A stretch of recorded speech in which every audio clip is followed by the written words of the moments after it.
Hallow's Eve #1 is written by Erica Schultz with art by Michael Dowling, colors by Brian Reber, letters by VC's Joe Caramagna. I surprisingly like this more than I ever thought that I would. It's a very quick read. By the end, I actually wanted more. That says something for it. So I give Erica Schultz a lot of credit, and kind of going with that kind of deal that I said about the Cosmic Ghost Rider, where I wanted Stephanie Phillips to show everybody how cool the Cosmic Ghost Rider can be. Erica Schultz in this book actually shows me that Janine Hallow's Eve character could be legit. And I actually like the, Halloween masks for powers way more than I have up until now. So I give full credit with that. There's only one thing that upsets me that I'll get to in a minute, because here is the recap. When Janine's boyfriend and clone of Spider-Man Ben Reilly became the face of the Beyond Corporation, one of the perks was Janine's conditional release from prison. While the couple lived the high life for a few glorious months, it was not all as it seemed. Maxine Danger, head of the Beyond Superhero Division, was systematically erasing Ben's memories to make him easier to control. When it all came to a head, Ben was left without his vital memories, changed into the dangerous chasm, and Janine was back on the run with her new bag of magical masks. So you're getting that whole play from the dark web. And really, if somebody says dark web, you better duck, because I might swing. I hated it. I hated it so much. I talked about it on this podcast. I've talked about it for videos on YouTube. I thought it was just straight garbage. But I do like Janine, and like Janine in the Beyond stuff. And I wasn't a huge fan of the Beyond stuff either. Where this kind of sticks in my craw here, Ben Reilly wants his memories back. He ends up going to and teaming up with Madeline Pryor to give us Dark Web, where throughout he kind of was like, hey, Peter, eat this fruit. No, I don't want to eat the fruit. Come on, man, eat the fruit. No, I don't want to eat the fruit. Oh, shucks. And then would complain to Madeline. Oh, man, Peter won't eat the fruit. Well, try to make him eat the fruit again. Okay. Hey, Peter, eat the fruit. And I kept saying in that, if Ben wants his memories, why did we have to have him versus Peter versus Spider-Man when really the people who were the problem were the Beyond Corporation? Why weren't Peter and Ben hitting the road to find the Beyond Corporation, and in particular Maxine Danger? Because maybe I misread things, but I know that when me and Jason were doing the podcast, we kind of got the feeling that Maxine and the Beyond Corporation, after all that crap went down, they hit the underground, they disappeared. They ended up skedaddling out of New York, and that was why Ben kind of was forced into, well, I can't find them, so I'll just go to the source and I'll try to get everything from Peter. It felt like a misplay, but we just went with the idea, well, you're going to go and try to get it back from the closest thing, and they don't know where the Beyond Corporation went. Well, in this issue, it seems they went nowhere. It seems like they're still going about their business, and that is odd. That is very odd, because, again, they disappeared almost now to feel like it was like one of those things, well, they have to disappear so we can force them this dark web. But now that this is done, let's have them come back. Such a weird play. But Janine, I do like. I like the art in this, and amazingly, which I thought was so goofy, the idea of these masks, I like the way it's played out. You end up starting out with Janine. She's walking down New York City streets, as you will see, little 3-card money going on, stuff like that. Such fun times. And she ends up looking up and sees an electronic billboard, wanted for murder. There's her face. Oh, my God. I've got to disappear. I got to get off the streets. And she goes in an alleyway and puts on the model mask. Pretty much Marilyn Monroe. Pretty cool deal, though. I like the way that this works out. Every time she grabs a mask, you end up having a little tiny narration placard. Model mask gives you the looks of a Hollywood icon. All right, I'm on board. She puts this on. It does even transform what she looks like face, but also what she's dressed, all that stuff, body, everything. And she's walking down the street now and turning heads. And I even like the idea that she's like, whoa, I don't need this attention. But then when she puts on the model mask, she goes, now this is the attention I like, even though it's kind of catcalling. But she likes it, right? So she's going, and again, it's one of those things that's better than the police arresting you. So she's going with that. But really the whole play of this issue and why I can get behind it, why I like Janine is she's not using these masks to be like, all right, I'm going to steal the Mona Lisa. I'm going to do this. She is going to steal things, but everything leads back to her wanting to rescue Ben, break him out of the limbo prison that he ended up at the end of Dark Web. But also when she does that, she just wants to disappear.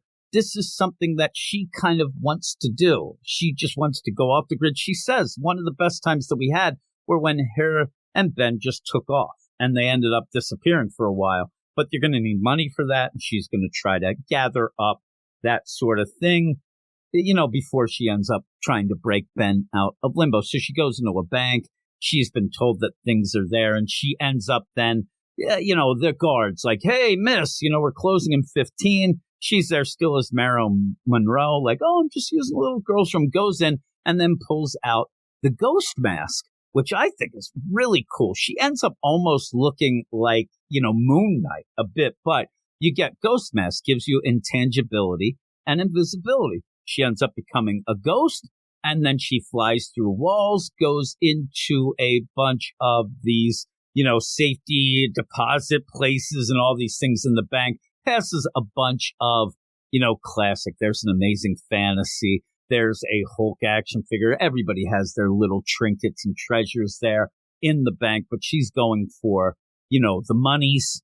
There's also some gold bricks and things like that. Well, she's going to go. And I do like this, too, because she goes in as this ghost. She goes to grab the money and her hand just goes through it. And she's like, oh, man, what? Oh, intangibility. Okay. So she takes off the mask and now she's just her, Hallow's Eve Janine. Well, that ends up being seen on the security footage, the security cameras, and that guard from before goes to stop her. Now, she's there. It's like, oh, man, don't fire your gun. Let's talk this out. He keeps yelling, freeze. And she reaches in and grabs yet another mask and puts it on.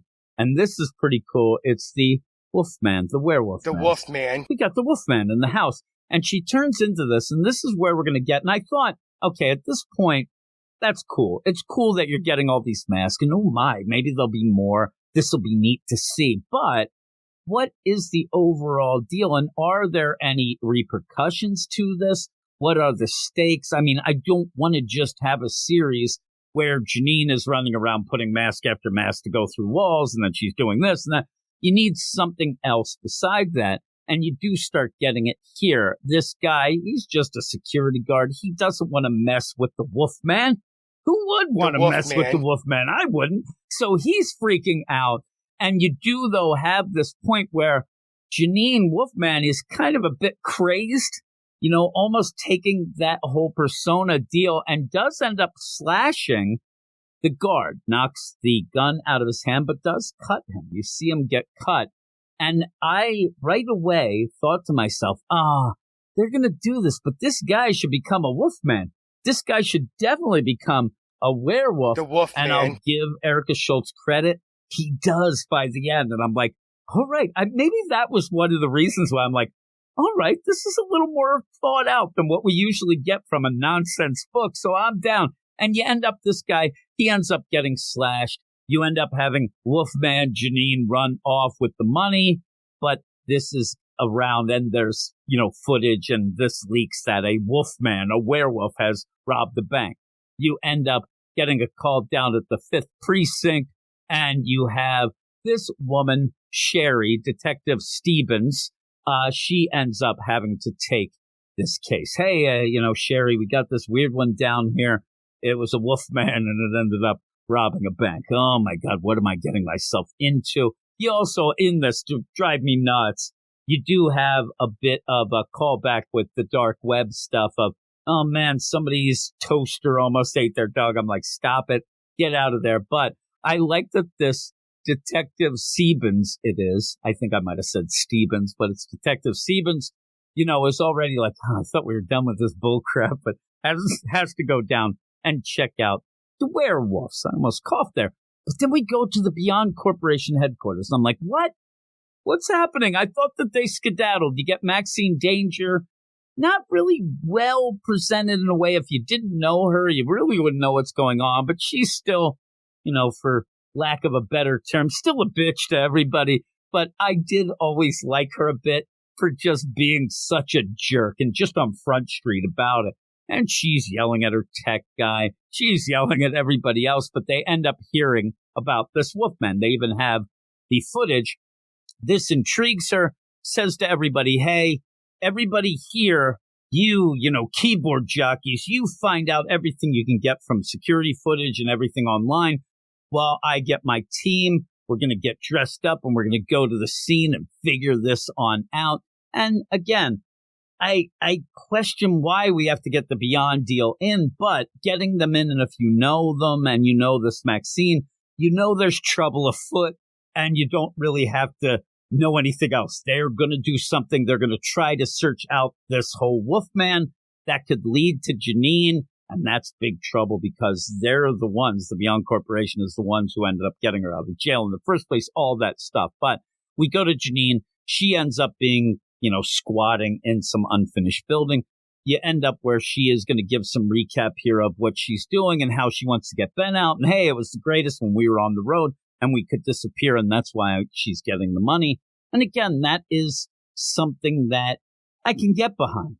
I can get behind the idea, yeah, she's going to do some bad things. She didn't mean fully to hurt that security guy. He was going to shoot her, so she had to do something. But she was just there to grab some money and go. And then she does end up mentioning, it's so funny, she's like, I got to watch out for these masks. And thank God I didn't use the vampire one. And it's just they're kind of like half in and out of the, her pocketbook deal. And I'm like, I don't know. That one looks pretty cool. Almost looks, if you're a DC fan, looks like she's going to turn into Lobo. But she's counting her money. There's the mask. It's just a way. I like that you have to, push that out there. Ooh, I don't want to be that vampire. But you go to the scene, and Sevens, she's on the case. They end up finding fur. And then in a cool little twist, oh, I'll get that. I'm here with forensics, and ends up getting it. But it's Maxine. And you realize that everybody involved here in this cleanup crew or whatnot is probably part of the Beyond Corporation. Even Seven says, I don't recognize you. Oh, man, I'm new on the job. Hey. And while this is going on, they are taking the security guard to the hospital. You end up having Seven say, I want to talk to him. I need to find out some things. They're like, no, we got to get him to the hospital stat. And now, you don't really know, is this part of the Beyond Corporation that are taking him because they want to take him away? Or is this legit? But they're talking the talk. They said stats, so they must be official. But yeah, he starts turning into the Wolfman. And that's again, the Wolfman. At that point, I'm like, you did it. You did it, because I was worried that it wouldn't be anything, but it is. And I do also like the idea that Maxine is the only one, because she's so into these werewolves, that she ends up like, I'm going to be a werewolf. There's no full moon, so she wants to see if it was tech, if it was magic. So I thought that was pretty cool, too. But this guy, he turns into the Wolfmans, and then that is on the news of this whole deal of, oh no, the security guard has turned into the Wolfman. Janine was not aware that that could happen. Obviously, she seems to be watching a television here where I don't know why there's any electric, but we'll go with it. And she's like, oh no, I turned a guy into the Wolfman, as you see Janine going off in that ambulance. So it was obviously the Beyond Corporation, but they knew the lingo. They said stat. That means official. So off they go. We'll see how all this plays out. I liked it. I didn't expect to. I'm telling you, dead serious. I expected to read this issue and just say, screw this. I'm not talking about this garbage. I liked it. It's my favorite issue of the week here, of what we did. I know we didn't do a lot of issues there, but we end up of those deal, because I'm giving it an 8.5. And again, I'm shocked. I am shocked completely, but give it a try. Give it a little look through. And I think there will be some people who get a bit of, a little bit of a thrill from it, a little bit of a chuckle even. So you have the Wolfman. You're always going to get it from me, but that is it. Thanks everybody for watching. Make sure you subscribe to the channel, like the video, enable the notifications, and let me know what you thought about this issue in the comments below.